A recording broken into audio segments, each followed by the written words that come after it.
We're driving a 2022 Acura MDX. Coming up, we're going to tell you how the MDX is like a minivan. But first, information explosion!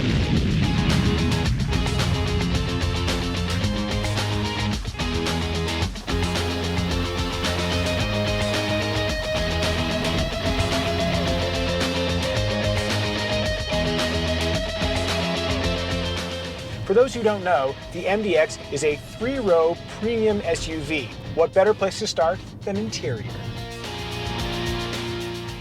Kick it off, baby. What do you think of the style and the quality of the interior of the MDX? There is a lot to like here. There's a lot of different textures. If they used a bunch of different colors, I would feel like there's too much going on, but they really kept it tasteful yet interesting.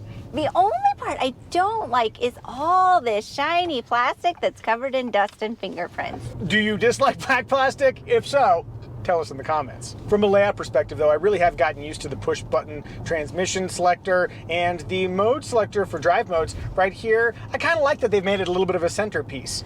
From the perspective of family friendliness, this is a friendlier MDX. It's roomier throughout, especially in the second row. I noticed that seated behind myself. I really like the position in the second row because it's raised up a little bit. So you have a really good view. There's plenty of space.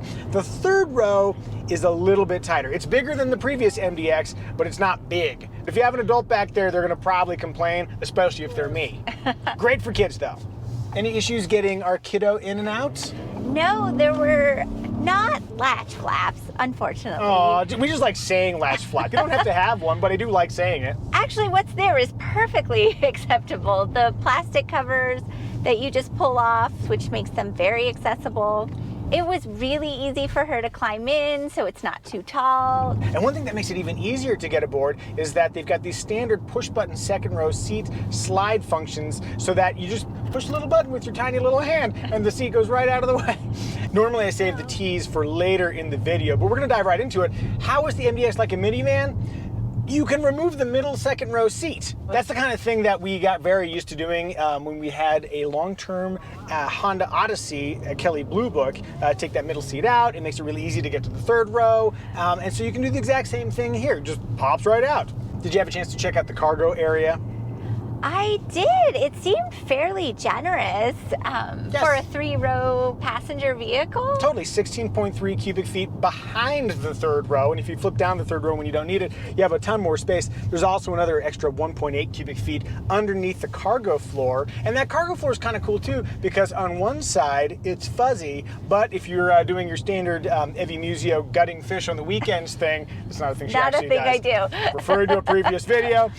Then you can flip it over, and they've got a plastic side, so it's a little bit more gunk or spill resistant. Don't combine gunk and spill in a fun way like we normally do with words.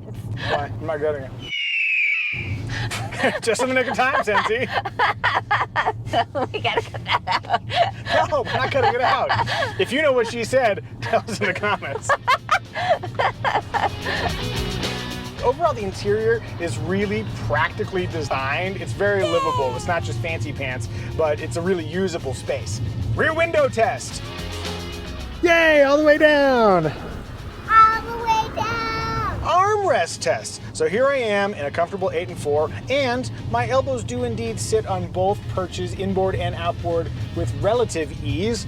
There's a little bit of a hard edge here, and there's the stitching, but it's manageable, especially if I, pull my head out of my. So yeah, I would say that that's a 3/4 up on the inside and 3/4 up on the outside. Pretty darn good.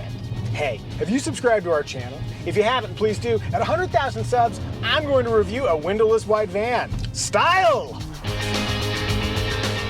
Lady, you got a knack for the aesthetic world, or at least some opinions about it. I have opinions. Yes, what do you think about the style of the Acura MDX? I really like it. For such a large vehicle, it has enough body lines to make it seem sort of sporty and... You wanted to say dynamic, didn't you? I did want to say dynamic, but I don't know if that applies. Just say it. It's kind of in the pantheon of automotive cliches, but it does apply here. There's a lot of visual interest if you go looking for it. It's funny because it's simultaneously detailed and subtle. Yes, I really like the line that goes from the front of the hood and it also continues on the back. Yeah, and the proportions are neat too. It's got a very long hood, which is kind of a standard trick if you want to convey a sense of power. And this is the A-Spec version, which is the sportier looking version. But what's interesting is that it doesn't really scream at you. Like, it's one of those, the more time you spend with it, the more its visual interests unveils itself to you. We like the MDX, but what do you think of the styling of the MDX? Tell us in the comments. If you'd like to see what I'm driving or flying between YouTube videos, give me a follow over on Instagram. And if you want to see what our family's up to, give Evie a follow. In motion. In my travels with the MDX, I've noted that it's a comfortable cruiser.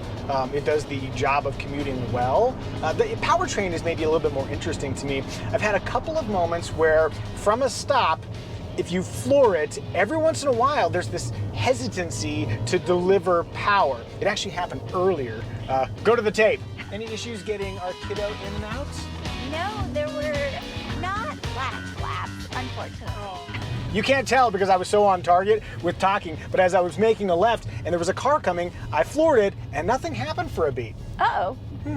I would like snappier reactions from the powertrain under all circumstances, but in terms of ultimate power, there is enough power. We're actually at a fairly high altitude, nearly 6,000 feet now. This is a naturally aspirated engine, meaning that it makes less power at altitude than a turbocharged engine would. Down at sea level, power is still just okay. It's not mind-blowing. It's adequate. No, more than adequate. What's between amazing and more than adequate? Commendable? Oh my God, a Range Rover Evoque convertible. Wow. Moving on. Floored from a stop. There we go, that got her. Can I tell you one thing I love about the MDX? You sure can. The sweetie that's inside it next to me. Oh, tender moments. I also love the steering. Acura has really embraced this idea of having a slow ratio on center so it feels stable at speed, and then once you get further off center, the ratio speeds up. So you've got that great combination of stability and agility. Do you want to know how good that steering is? I do. Even I noticed. Wow. I was like, I really like driving this around. The MDX also has super handling all-wheel drive, or SH-AWD as some people might call it, probably not many people. That can be your thing, sweetie. The super handling part of the all-wheel drive system is that it can send a ton of power to the rear differential, and then from there it can direct 100% of that power to the left or the right tire. So if you're turning and accelerating at the same time, it can send power to the outside left to help pull the car around the corner. It's a really nice driving package. So's this. Oh boy. Howdy, Iguana, we missed you. I meant you. You're a total package, baby. Oh, I thought you were being like real granular. Nope. The package drives just fine. It's getting hot in here. Let me turn that down a little bit. We do also have a few different drive modes that we can choose from, and they really do change the vibe. I happily cruise in comfort mode, kind of lightens up the steering, but hey, we're on a windy road. Let's put it into sport mode, if only to experience that sweet graphic. Sport mode! Whee! But let me not hog all the fun. Sweetie, get over here. Sweetie's at the wheel and she's taking the turn and you're feeling the G's. Whoa.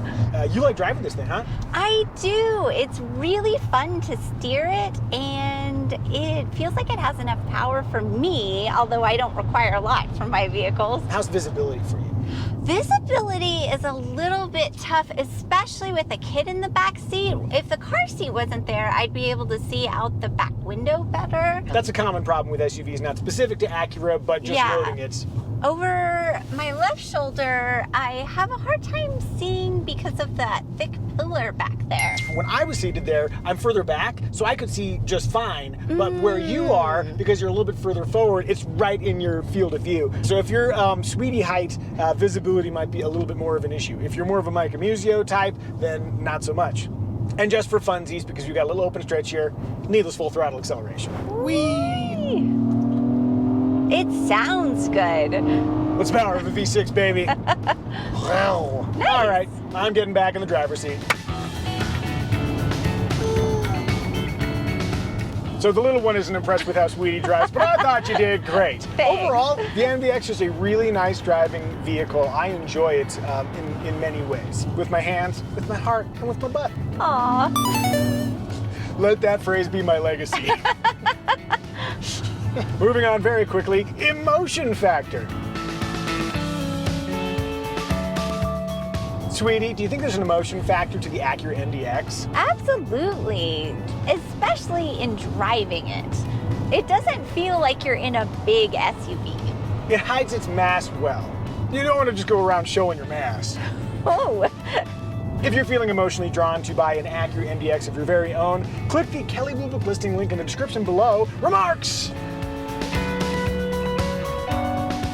I hinted at a potential game killer. Sweetie, did you have a chance to use the infotainment system? I wish I felt better about this kind of infotainment system. What I do like is that the icons are huge and they light up in bright orange when you touch them. So it does make it easier to see out of the corner of your eye what you are clicking, but I'd still rather be able to touch a touch screen. Yeah, and Acura has done something to try and work around that sort of scroll and view selection method with the touchpad. They've got what's called the True Touchpad, which the basic way it basically works is that the upper left of this touchpad is the upper left of that screen. So if you look over there and you're like, oh, I want to pull up Apple CarPlay and it's in the lower right, I just go to the lower right of the touchpad and it pulls it up. It takes some getting used to because nobody else does it this way, but the more time you spend with it, the easier it feels. Where it gets weird is that true touchpad philosophy does not apply to Apple CarPlay. So if I go to the lower right of Apple CarPlay, it doesn't work. This scrolls just like a normal touchpad. So going back and forth between those two touchpad philosophies is a little confusing, but as I say with most things, if you buy it, you will get used to it. And I do like the fact that it's a 12.3-inch screen with a wide display, and it's placed fairly high. So if you're looking there, your eyes aren't too far from the road that you should be staring at. To me, this is maybe not my favorite implementation of a touchpad, but it's not a game killer. Still might be a game killer for me, but I'm really inept at these things. And did you see the wrist rest? Oh my God, I've never seen a car company more accommodating to one's wrist than Acura. Look at that. It is so beefy. I could rest much larger things on here, but I'm gonna stick with the wrist. I feel like we are really dancing to the edge of naughtiness in this one. We really are. What's going on today? I don't know, the MDX is just bringing it out of us. More like MD sex.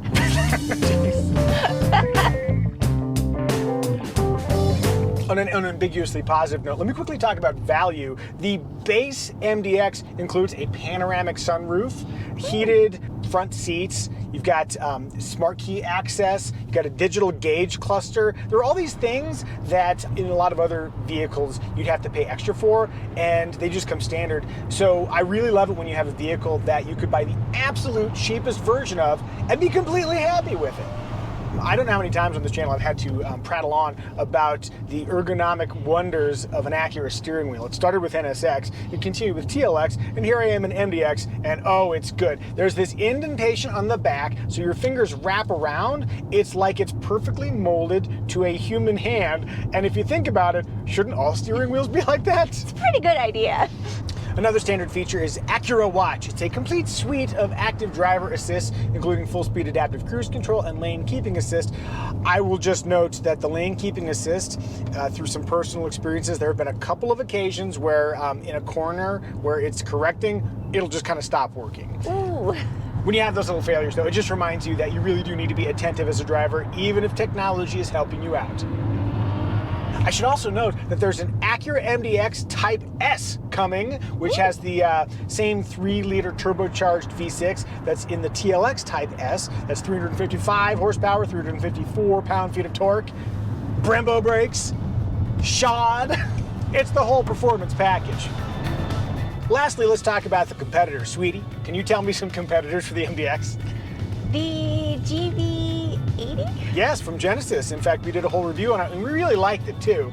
Lexus RX-L, that's the 3-row version. Volvo XC90, that'd be another good one. And then if you wanted to get fancy, you could go to the Audi Q7, BMW X5, which we also reviewed, and that ilk. It's pretty rare I get to use the word ilk in a video. If we missed any remarks, or you'd like to use the word ilk to us, feel free to leave a comment. Synopsis! In thinking about the essence of the Acura MDX, it's thoughtfully crafted, but its charms reveal themselves to you slowly over time. To me, the MDX is the season 1 of The Wire of mid-size premium SUVs. Oh yeah, really worthwhile if you stick with it. You gotta stick with it. Give it 3 episodes, won't you? If you haven't subscribed to our channel, please do. At 100,000 subs, I'm going to review a windowless white van. Feel free to say hi to us on Instagram. And that's it. I think we did a pretty good job, everybody. Sweetie, gonna have a 5. You, 5. And you. Come get your high 5. Ah.